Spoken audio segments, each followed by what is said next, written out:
Hello, Crowie here, another episode of Sparky Coach Podcast. Welcome. Wherever you're listening, whatever you're doing, tune in and hopefully you can get something out of this. We're on part two of the problem with a plan B. And hopefully you heard the first one, got cut off a little bit prematurely. But hey, there's nothing wrong with premature, am I right? Or if you're driving, just nod your head gently and be like, yes, sí, no English, no. But just the problem with the plan B, and you would have heard a bit of my story and a bit of how, I think it took something, whatever that is. It can be a decision just to be, no, I'm in. No, I'm not entertaining the prospect of failure. I'm not entertaining and continually having that dog on a lead, like walking around going, if I fail, I can always fall back on this. And I think successful people never fail. You're always learning. So you just be like, I'm gonna make this happen. So I would encourage everyone to put a line in the sand and be like, where do you want to be at the end of the year? And I think as well, so this is going to be twofold for people. Either you've got to be like, no, I'm going to delete my plan B, because some of you have a fallback option of if all else fails, I can go back to this. And I think it's important to reconcile, okay, what if you didn't have a fallback option? How would you treat this? If this was your number one breadwinner, money making decision, so just if you're all in, how would you treat this? So some of you need to let go of your plan B, right? But also I think on the sort of flip side of us, some of us need to just go, okay, enough is enough. So I've seen the money not come through, I've seen the time not come through, I've seen the problems come through, and enough is enough. A line in the sand. I'm gonna have to do something differently to get a different result. So it's in business, it's crazy because you can, and this is why you've got to kind of let the calculators decide your decisions in a way too, because you see people get stuck being busy and they're stuck on noble things. I went to that site meeting, I got that quote out, I've been quoting this job for 3 days. So they're really busy, but they're not necessarily billable if you're still meant to be on the tools, if the calculator dictates so. So we start getting busy, but not sort of making the money you deserve. And I think you've got to be in that frame of mind and that mindset that's like, enough is enough. To do something differently, to get a different result, I might need to do something differently. I'm not going to continue in the washing machine any longer than I have to. I'm going to work hard, of course, but I also want to work really, really smart. I would encourage you to work smart this year, and that's something we could really repeat every single week. We want you to work smart. Yes, you work hard, but we also want you to work smart. So a couple of things we're going to go through today. We keep sort of spinning the dead horse here, but maybe it's exactly what you need to hear. I just think do 2024 simple. Do 2024 simple. You've got to nail your people, you've got to nail your numbers, and you've got to nail your product. Now, when I said nail your people, I'm definitely talking about some PG activity. I'm not talking about anything else. There's no non-PG activity in this house. Not under my roof. Not in this place, right? So you pretty much people. You have to, clients, you want to keep them around and get more. And then staff, you want to keep them around and get more. Now on this as well, I just want to encourage everyone that not everyone's going to go with you for your whole business journey. So not every client you meet is going to stay around forever, because clients might head in different directions. And I shared this in one of our sessions this morning, just a story about myself, my business, and we were working for someone who was giving us a whole bunch of work, and we were making money off them, and they weren't just keeping us busy for the sake of busy, that we were making some good money, and it was a mutually beneficial relationship, you might say. Our product was good, our people skills were good, and the numbers were good. The carpet was matching the drapes, you might say. And then they sort of headed in a different direction business-wise.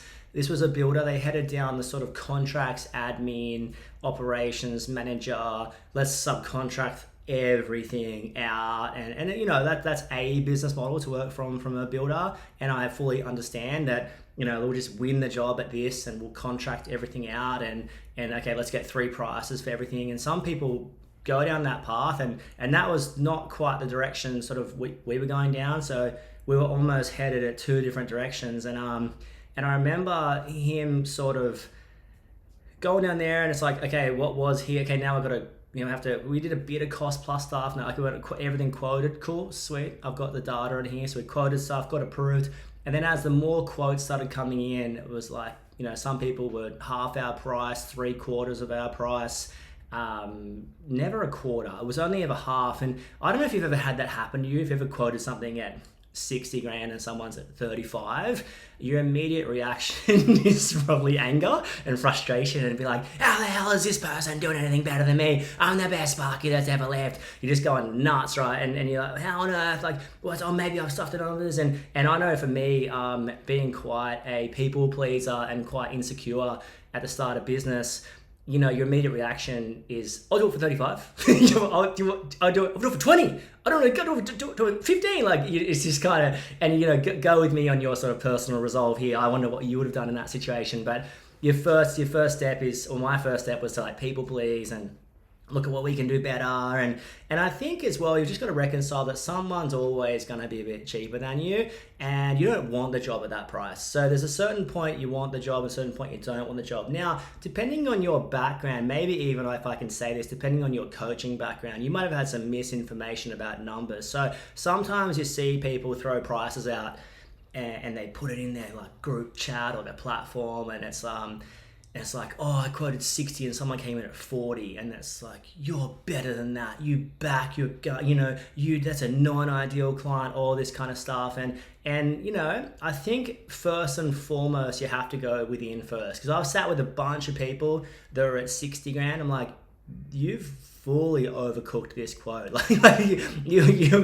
did you include your European holiday for Croatia down Split, like in Dubrovnik in here? Is that all the meals included in here as well? It's like when we put it through the quote checker, this spreadsheet we built, it's not coming to 60. Like, you've definitely overcooked this quote. And sometimes you see it the other way, where it's like, hey, you're 40, you probably need to be at 60. So, when I'm saying this, I'm conscious that we're talking to kind of two different people. We're conscious of, if you're not familiar with the numbers, you're probably either going to do one of two things. You're going to go way under or way over. Way under for the people pleasing, the insecure, the less familiar, and way over for that, like, the highway rat kind of philosophy. There's a great book, a kid's book called The Highway Rat, and he just takes what he wants. He's robbing everyone. He's like robbing everyone for their cheese, for their leaves, for whatever. And it's like sometimes you can get a bit too much of the highway rat attitude and just kind of take the piss. And whether knowingly or unknowingly, I think we've all fallen on both sides of that equation. We've all misquoted a job and volunteered, right? And we've all overquoted a job and been like, oh, I would have loved to win that one. That would have been that and my driving from San Sebastian to Monaco, right? If you've ever done that drive before on the Côte d'Azur, forgive my lack of pronunciation, that is an incredible drive with some fantastic views. So yeah, we drove in 2010 from San Sebastian, which is like Basque Country, to Monaco, I guess almost Italy, like the southwest corner of France, or France, if you're that way inclined, am I right? And it's incredible. I would encourage anyone to get up and get out and get at them. Funny enough, I remember going away for 3 months, and you hear people go like, your business is gonna fall over, like a Jenga game. Like, every day you step back, it's just gonna fall over a little bit more. And Jenga, and I remember just going, stuff it, it's on my heart, I'm just gonna go. So we just packed up and sort of went. And then I think, anyway, coming back from our holiday, maybe I came back with a couple of extra kilos, maybe straight to the hips. That gelato, the gelato is amazing, by the way. I came back into what would be our best client, just randomly bumped into, got to know, got all their work, a company that had 150 staff that now has probably 350 to 400. So that's the thing, don't underestimate the pawns turning to the queens if you're a chess hand, if you don't know what I'm talking about, I'm saying don't underestimate the little guy. Don't underestimate the little girl. Don't underestimate the company that you work for now that's small, but that company has dreams. That company has a vision. That company has an ethos. That company has a good product. And if you can if you go with them on the business journey, you might organically grow. I've been saying this a lot lately, but if you don't want to grow your business, then stop doing a good job. If you don't want to grow your business, then stop doing a good job. Because the very nature of you doing a good job, people are going to tell people, you got to use this guy, you got to use this girl, they're freaking legendary. And you're like, yeah. And you get no sign writing, no site signs, no website, no worries, no shoes, no problems, right? And it's just like, I think you just got to approach the fact that if you're good at your job, then, if you build it, they will come. If you're good, people are going to tell people. And don't forget, you might get one amazing client, and as they grow, as their staff members go from 50 to 100 to 150 to 200, that might be a full-time job for 2 or 3 people, right? That could be you. That could be your organic growth. And I want to encourage you, look after everyone. Send every invoice with intent. Intent to, obviously, you got to be profitable, of course. So if you've cooked something, try and work it out.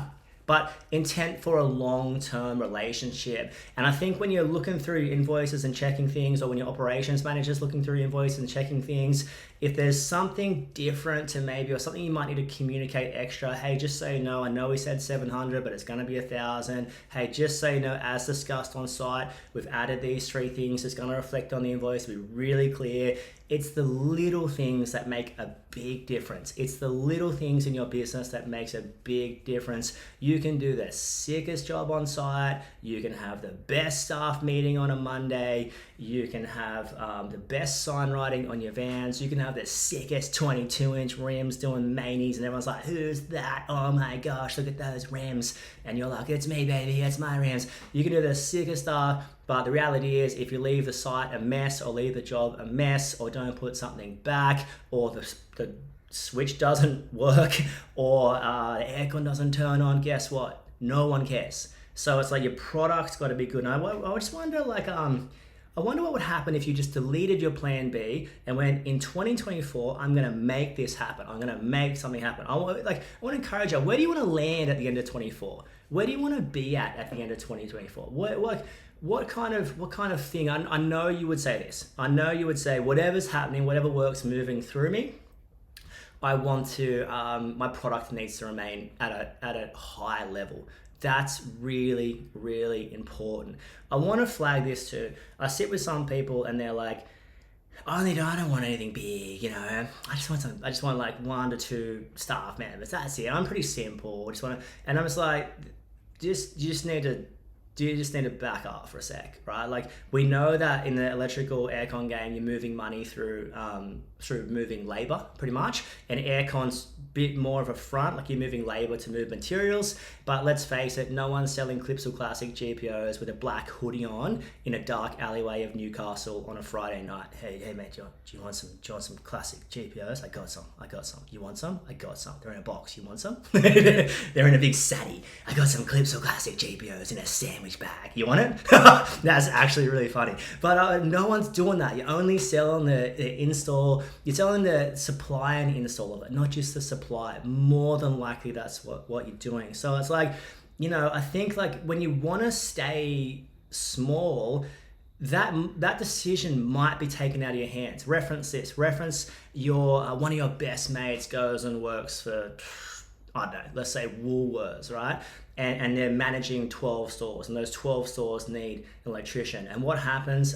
You've got the chip in now. You've got your best mate. Maybe they were best man at your wedding or best woman at your wedding, and maybe you grew up together. I went to preschool with Maddie. Noogie, right? Like that kind of stuff. Full childhood mates. And maybe you might land yourself in a position to get a really good contract with a really good client, and you might have to provide staff for that. And staff, from my experience, love working with good clients. They love working with clients that are happy to pay the dollars, of course, because then they can get paid more, but are happy to provide that consistently excellent product where it's like, I can spend a bit more time on this because there's budget in here, there's allowance in here. Anytime you're sort of cracking the whip with your staff members, gotta get out of this rough in by this afternoon.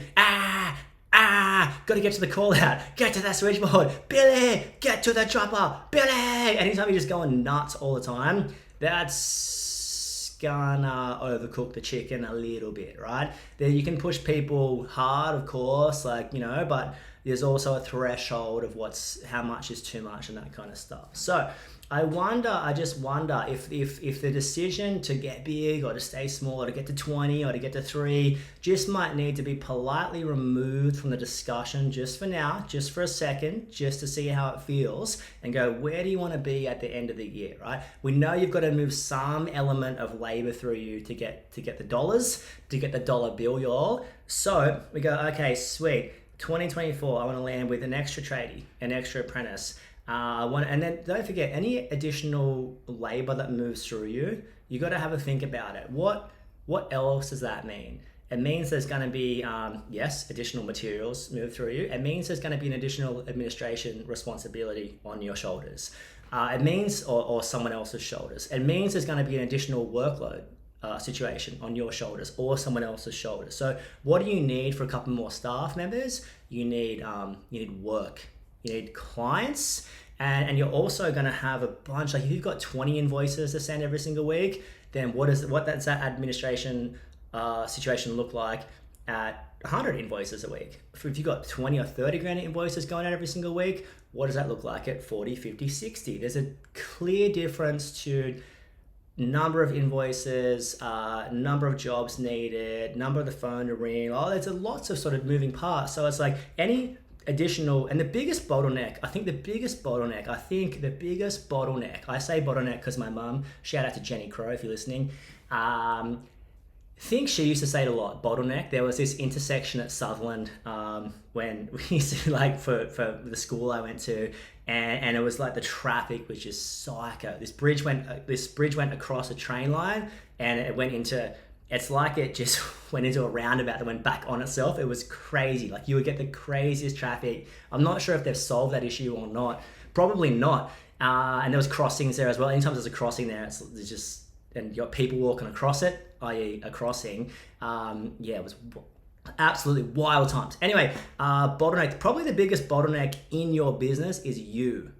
I'll just say that again. Probably the biggest bottleneck in your business is you. And the problem with having a plan B, is that it keeps you entertained. It gives your mind something to do. I'll just fall back on that. I'll just go back to that. I'll go back to driving cranes, man. And that's cool. If you want to do that, that's sweet. But like, if you're going to get out, just get out now. I would encourage that. But if you want to see, the business, you can see some amazing numbers come through your business, right? And so I encourage everyone to jump in a session with us, get some vision of your business and get some numbers in there and get a target of what you sort of want to go for. But nothing really is going to return what a successful business is going to return you, not just now, but for generations to come, or maybe you can sell it bits and pieces like that. But probably the biggest problem is going to be you. And the drama is, what we need from you is headspace. What you need to be is a visionary. What you need to be is a leader. What you need to be is on top of the people. What you need to be is creating processes, the product's good. But when you're distracted with a plan B, or when you're like,